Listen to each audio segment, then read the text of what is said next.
అలాగే వ్యాపారులు నదీ ప్రయాణంలో వస్తున్నారు, ఒక చోట్ల ఆగారు స్నానం చేయాలి అని. అక్కడ ఆగితే సత్యనారాయణ స్వామికి ఒక మనసు వచ్చింది, వీళ్ళని పరీక్ష చేయాలి, వీళ్ళకి బుద్ధి వచ్చిందా లేదా అని పరీక్ష చేయడం కోసం ఒక వృద్ధ సన్యాసి రూపంలో వచ్చి అడుగుతున్నాడు, మీరెవరు, ఎక్కడి నుంచి వస్తున్నారు, ఎక్కడికి వెళ్తున్నారు, మీ పడవంలో ఏముంది ద్రవ్యాలు, నేను కూడా మీతో రావచ్చా, ఇలా అడుగుతున్నాడు. అప్పుడు అంటే వ్యాపారులు అంత రోజు కారాగృహంలో ఉండేవాళ్ళు, శిక్ష అనుభవించు అలా ఉన్నారు. కానీ ఒకేసారి అంత డబ్బులు వచ్చేసరికి బాగా అహంకారం వచ్చేసింది. అంటే మనం చెప్తాము, మనం సమతోలనం ఉండాలి అని, ఒకేలాగా ఉండాలంట. కష్టాలు వస్తాయి, సుఖాలు వస్తాయి, అవునా? అంటే ఒక కథ చెప్తారు, ఒక దంపతులు ఉన్నారంట,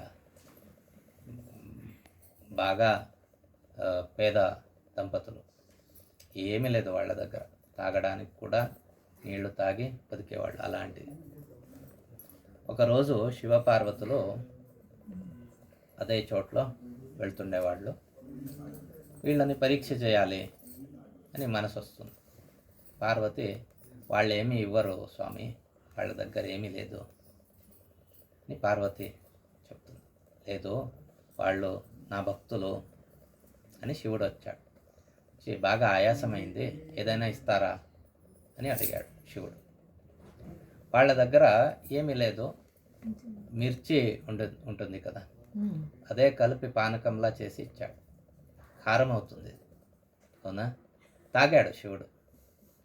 కానీ వాళ్ళ దగ్గర ఏముందో అదే ఇచ్చాడు అని ప్రసాదించాడు, అనుగ్రహం చేశాడు. బాగా ధనవంతుడు అయ్యారు వాళ్ళు దంపతులు.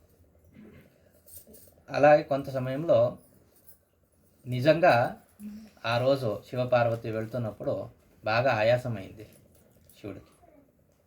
ఇక్కడే ఉంది కదా మా భక్తుడి ఇల్లు, వాళ్ళ దగ్గరకు వెళ్తే నేనే ప్రసాదించాను అని, నాకైతేనా తాగడానికి ఇస్తాడు అని మళ్ళీ వెళ్ళాడు. అడుగుతున్నాడు, మా బాగా ఆయాసమైంది, ఏదైనా తాగడానికి ఇవ్వండి. కానీ వాళ్ళకి అంటే మా దగ్గర ఏమీ లేదు, అప్పుడు శివుడు వచ్చాడు, మేము మిర్చి పానకం చేసి ఇచ్చాము, బాగా అనుగ్రహం చేశాడు శివుడు, మళ్ళీ అదే ఇస్తాం అంటే మళ్ళీ అనుగ్రహం చేస్తాడు కదా అని మళ్ళీ అదే కారం పానకం ఇచ్చారు. ఆ రోజు దాహం వేసింది శివుడికి, కానీ ఆ కారం తాగలేదు శివుడు.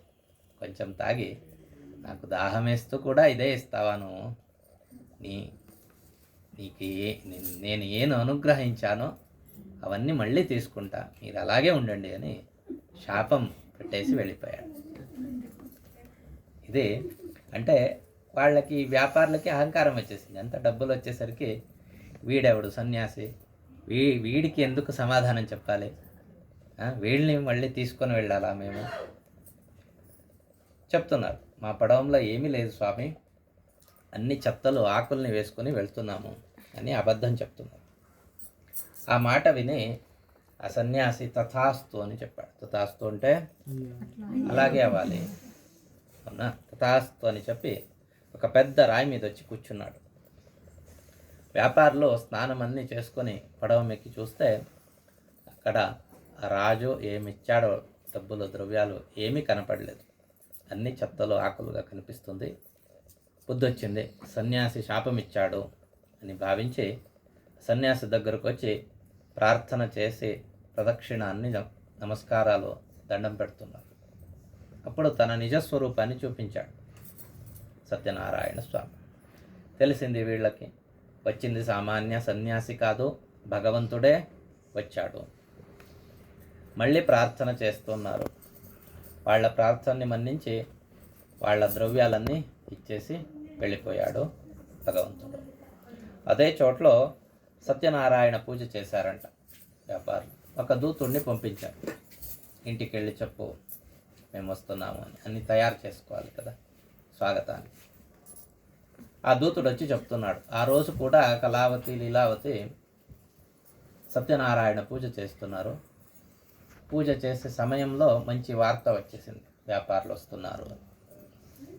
పూజ అన్నీ చేశారు, కానీ కూతురు తీర్థప్రసాదం తీసుకోకుండా, శ్రద్ధగా కథ వినకుండా అలాగే నదీ తీరానికి వచ్చేసింది. అందుకే చెప్తారు, కథ 5 కథలు కూర్చొని వినండి అని చెప్పేది దానికి. ఆ కథ వినలేదు, పూజ సమాప్తి చేయలేదు, నదీ తీరానికి వచ్చేస్తుంది. తన భర్త ఉండే పడవ అదృశ్యమైపోయింది, కనపడలేదు.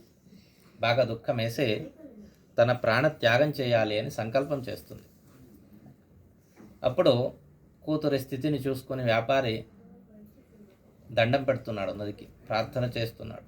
మళ్ళీ మేము ఏదైనా తప్పులు చేశామేమో, లేదా భగవంతుడు మమ్మల్ని పరీక్ష చేస్తున్నాడేమో, మా తప్పులన్నీ మన్నించాలి భగవంతుడా అని సాష్టాంగ ప్రణామం దండం పెడుతున్నాడు. అప్పుడు ఒక అశరీరవాణి వినపడుతుంది, మాటలు వినపడుతుంది.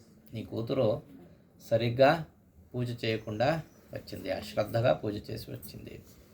శీఘ్రంగా వెళ్ళి మంచిగా పూజ చేసి తీర్థ ప్రసాదం తీసుకొని వస్తే తన భర్త కనపడతాడు. అలాగే చేసింది కూతురు. తన భర్త ఉండే పడవ కనిపించింది. సంతోషంగా వాళ్ళ కుటుంబం సత్యనారాయణ పూజ చేస్తూ వచ్చారు. భూలోకంలో అన్ని సౌఖ్యాలని పొంది వాళ్ళ జీవితానంతరం ఏ దీర్ఘాయస్సు ఉంటుందో, ఒక మనిషి దీర్ఘాయస్సు ఎంత తెలుసా? 120. అన్ని దశాకాలాలు, సూర్యదశ, చంద్రదశ, కుజదశ, రాహుదశ, గురుదశ, ఇలా అన్ని దశాకాలాలు కలిపితే 120 సంవత్సరం. ఇవన్నీ వేదోక్త దీర్ఘాయస్సు అంటారు. కానీ ఇప్పుడు ఎంత? అవునా, తక్కువ అయితే వస్తుంది. ఆ దీర్ఘాయస్సు తరువాత వాళ్ళ కుటుంబం అన్నీ వైకుంఠానికి అంటే సత్యలోకానికి వెళ్ళారు. ఇంతటికి సత్యనారాయణ వ్రతంలో 4వ అధ్యాయం సమాప్తం అవుతుంది.